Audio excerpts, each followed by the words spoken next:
welcome to the Intuitively Wild podcast. I'm your host, Rachel Levine. Living intuitively wild is about coming back home to ourselves. Here, we talk about how to live connected to ourselves, others, and nature, and make a commitment to radical authenticity, vulnerability, and acceptance. On this podcast, we delve into a wide range of topics that span the human experience.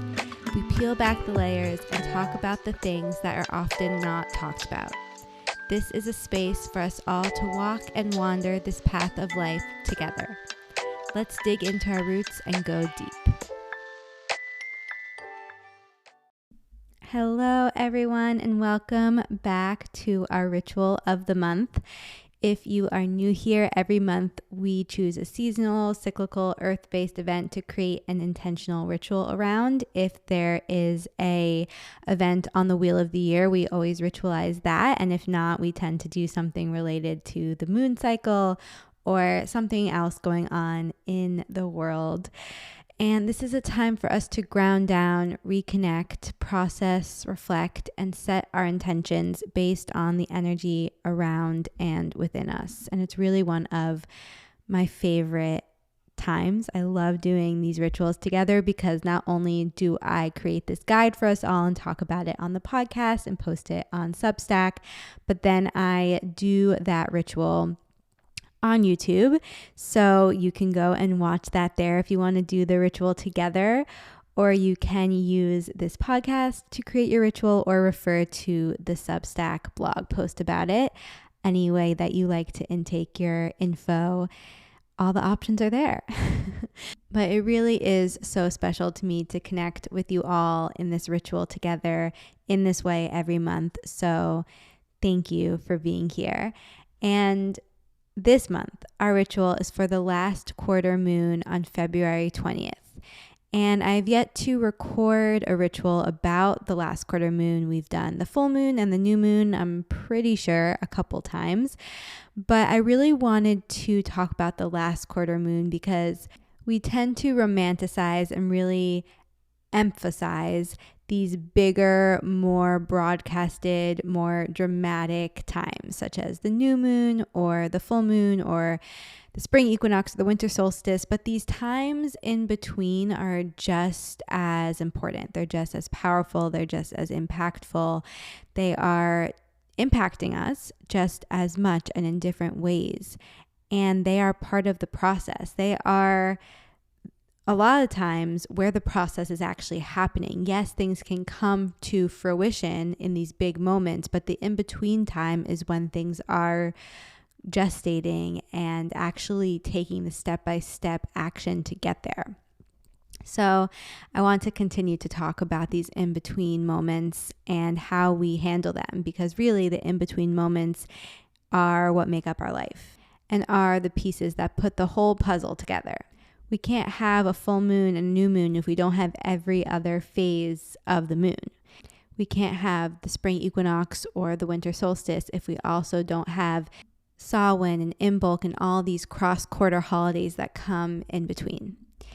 So that's my little spiel on that. But let's focus on this specific last quarter moon, because also not only does every last quarter moon hold this consistent energy foundationally, every specific last quarter moon is unique and holds its own unique energy based on the astrology science the energy going on in the world, the season we're in. There's so much that goes into it. So this last quarter moon on February 20th holds its own unique energy. But first, let's talk about last quarter moons in general. So the last quarter moon always comes right before the new moon, right before we retreat into a time of darkness. The illuminatory revealing light of the moon is decreasing, bringing us deeper into the new, unknown, and unseen. So if you know anything about the new moon, you know that it is a time of shedding, of reflecting, of releasing, of going into the depths of our hearts and being in that darkness. And the last quarter moon is the preparatory step to get there. It's us starting to slow down and pump the brakes so that we are prepared. because with the encroaching darkness comes the increased energy to go into our own depths. And the last quarter moon asks us to start to slow down and put the brakes on. Right now we are in Pisces season, which means that the sun is in Pisces, and that lasts for about a month. The moon, however, changes signs every 2.5 days. And the moon during this last quarter moon is in Sagittarius. Therefore, our inner emotional needs, which is what the moon represents, are more closely linked with the energy of Sagittarius right now.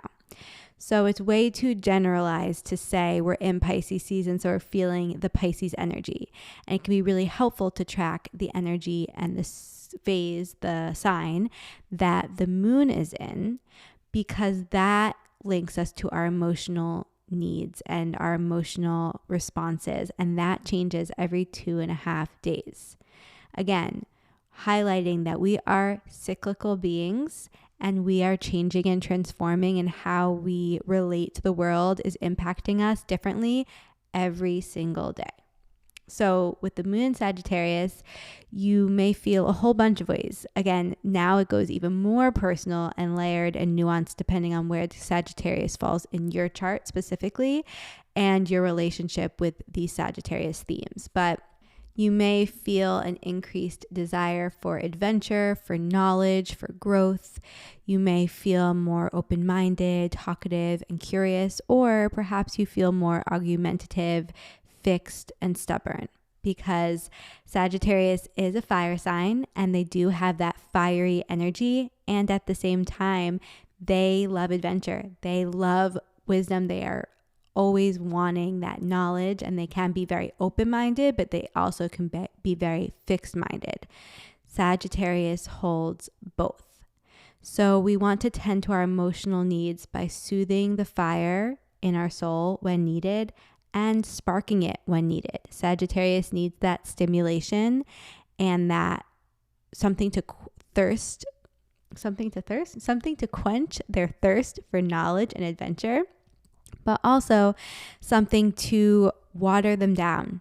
And that's why it's kind of helpful that it's happening in Pisces season, because we have that watery energy to kind of allow us to adventure in a more watery way than just a fiery way, because we're also in winter. So we're also still in that slow, soft energy and might not have the energy or capacity or ability to really go on a big adventure. So having Sagittarius energy with Pisces energy might possibly allow us to kind of adventure into the depths of our own mind, to create adventures and get lost in our own dreams and visions. And that can be really healthy at this time if we're using it in a grounded and connective way. And of course, this energy aligns with the human design gates present during this time, because the human design gates are always linked to the zodiac sign present during this time. So the gates present bring out the energy of action, desire, and creativity. They are all in our sacral center on this day, which is igniting our life force, energy, and vitality. Again, all of us will be impacted by this energy depending on what gates we have present in our individual charts and how these gates that are present for everyone during this time impact us personally. But if this is not making sense to you or feeling helpful to you, just know that this is a time to pay attention to what you are lit up by.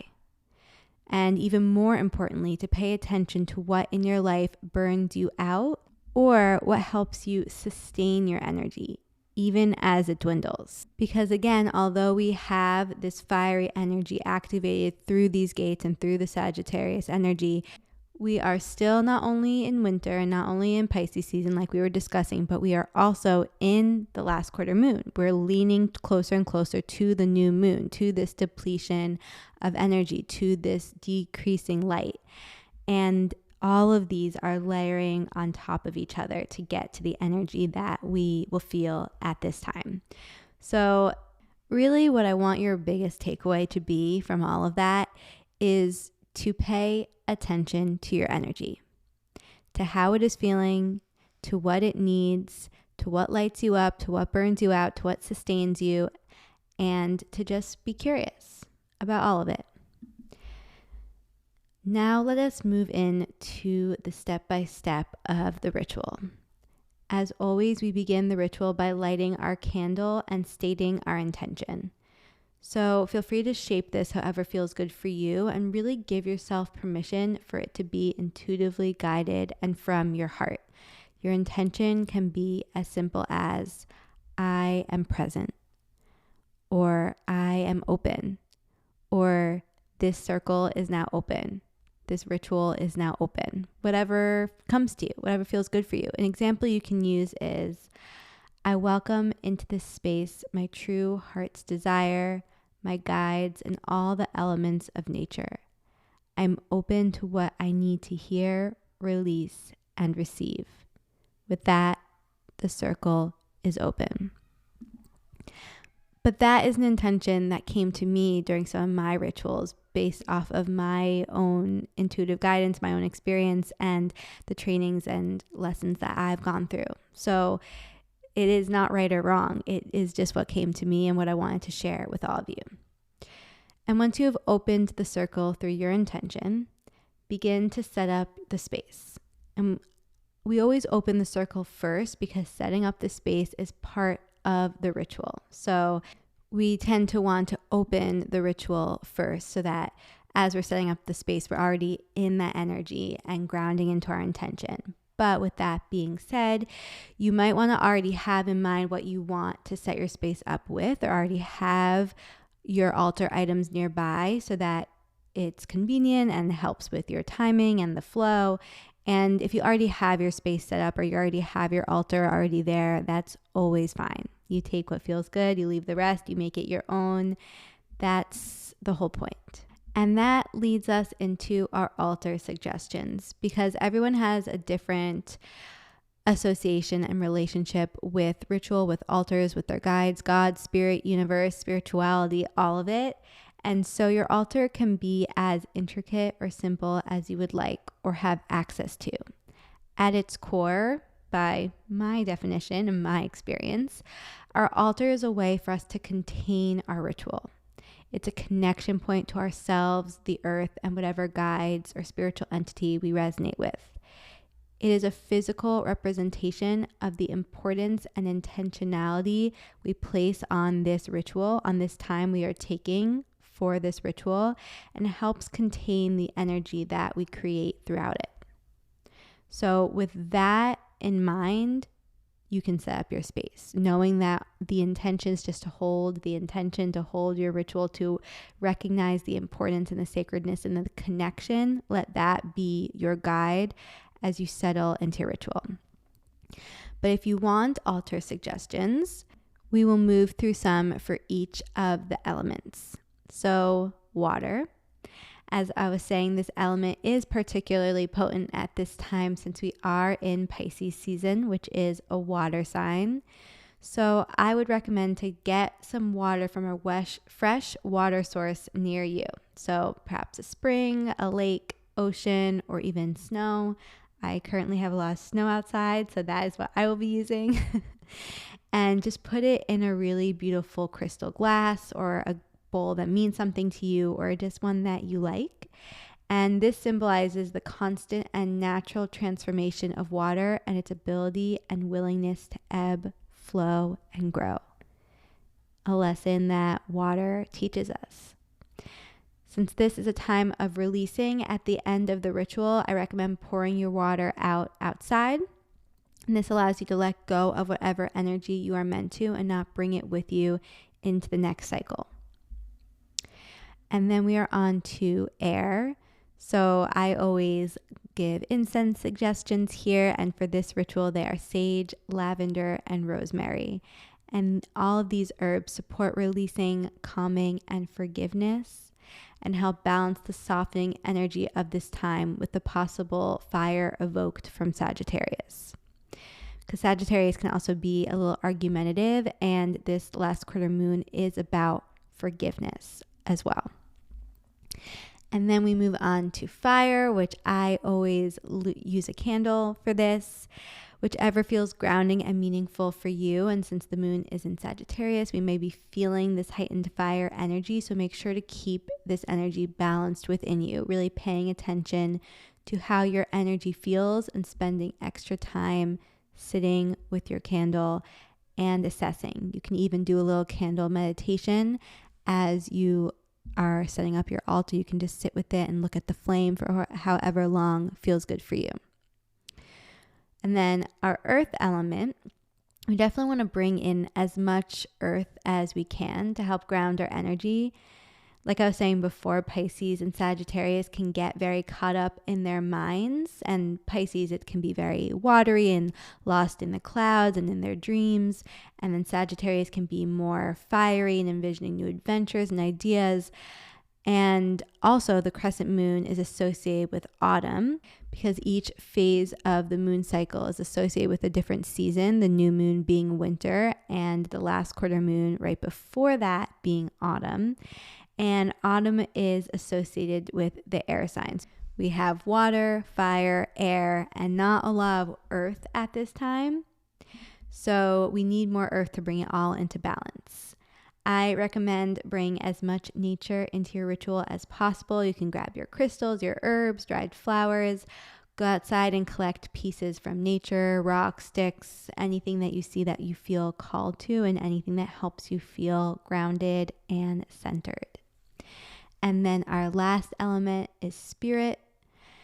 And this crescent moon is a time when our connection to our guides may be becoming more easily accessible. For many people, the new and full moons are a time of increased connection to our spirituality in whatever way that looks and feels for you. Maybe you're getting increased messages from your intuition. You're feeling more pulled randomly to different things, however that shows up for you.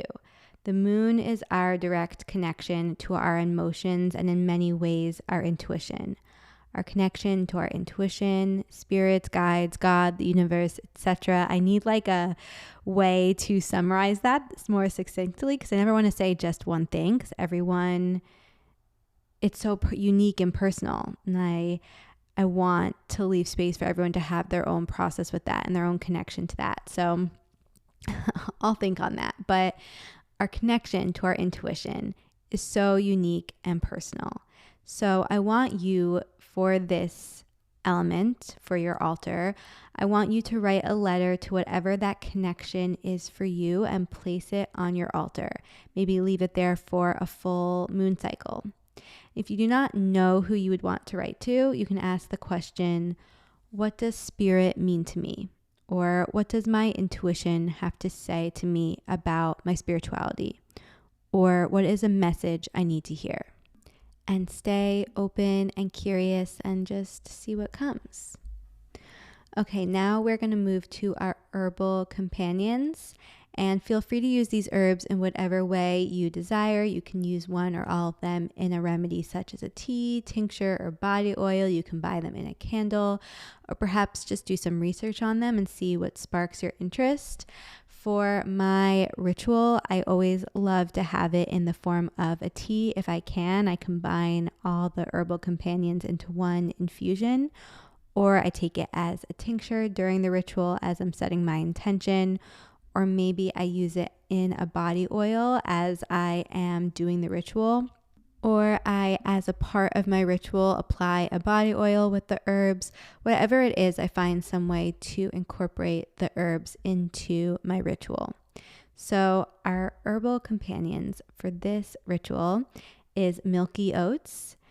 And milky oats are one of my favorite. They honestly can be good for any season or cycle of life because they are so nourishing and neutral.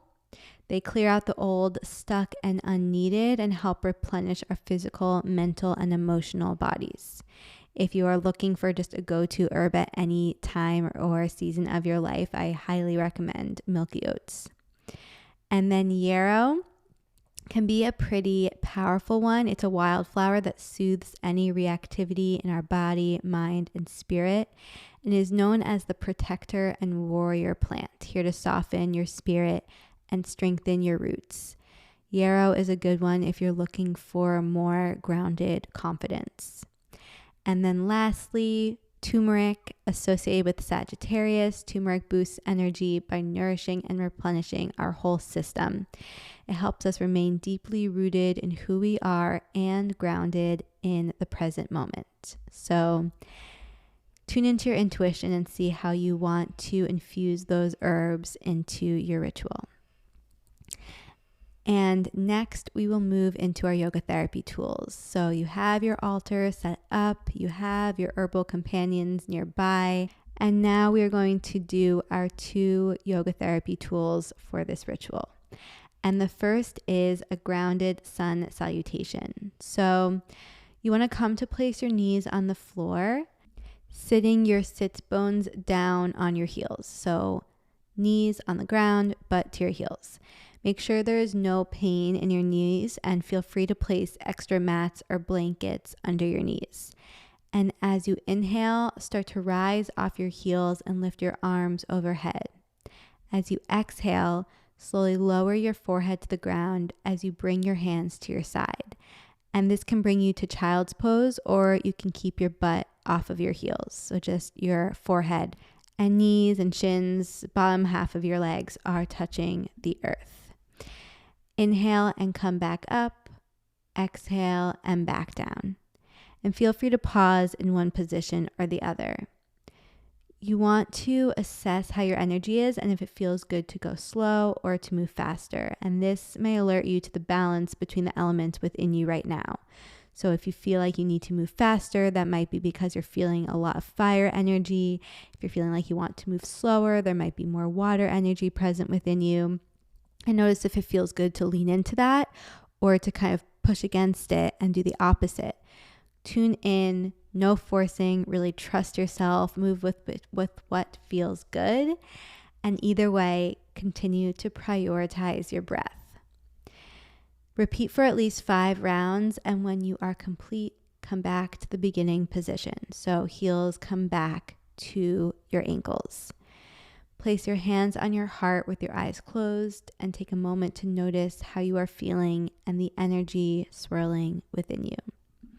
If you would like, you can do full sun salutations or any version of sun salutations that feels good for you, but really assess your energy and your intention around why you are doing what you are doing.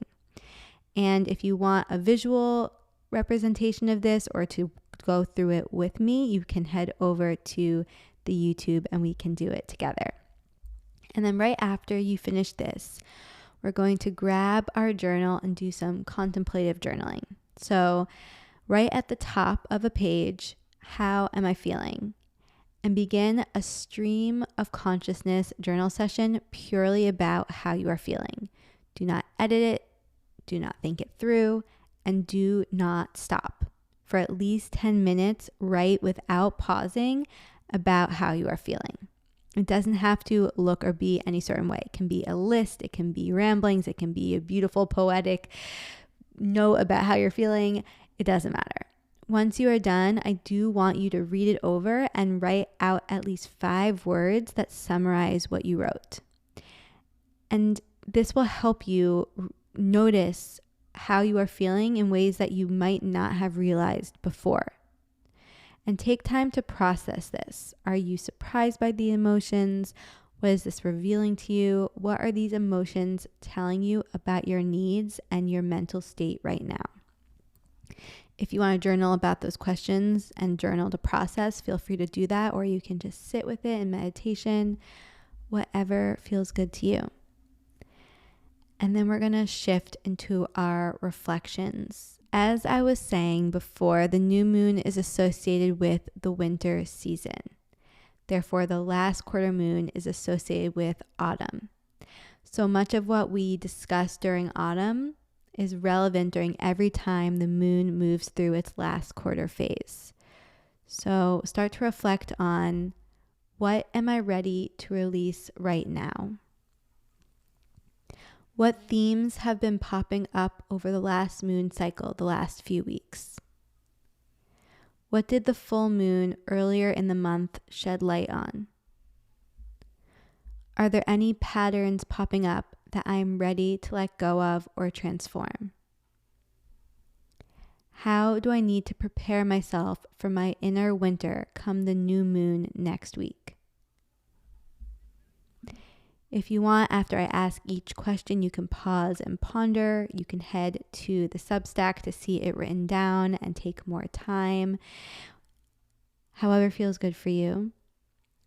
But I highly recommend you reflect on these questions. Living cyclically with the moon is another way to honor the seasons and cycles we move through on a regular basis. This can be a time where we feel we are at a crossroads, needing to make a decision about what we are going to commit to and what we are going to let go of or choose anew. And these reflection questions help us get there, help us do that. So now our intentions. Through your reflecting, what has been revealed to you around what it is time to release? Who do you need to forgive? What do you need to accept? How do you need to transform? Let that lead to your intentions.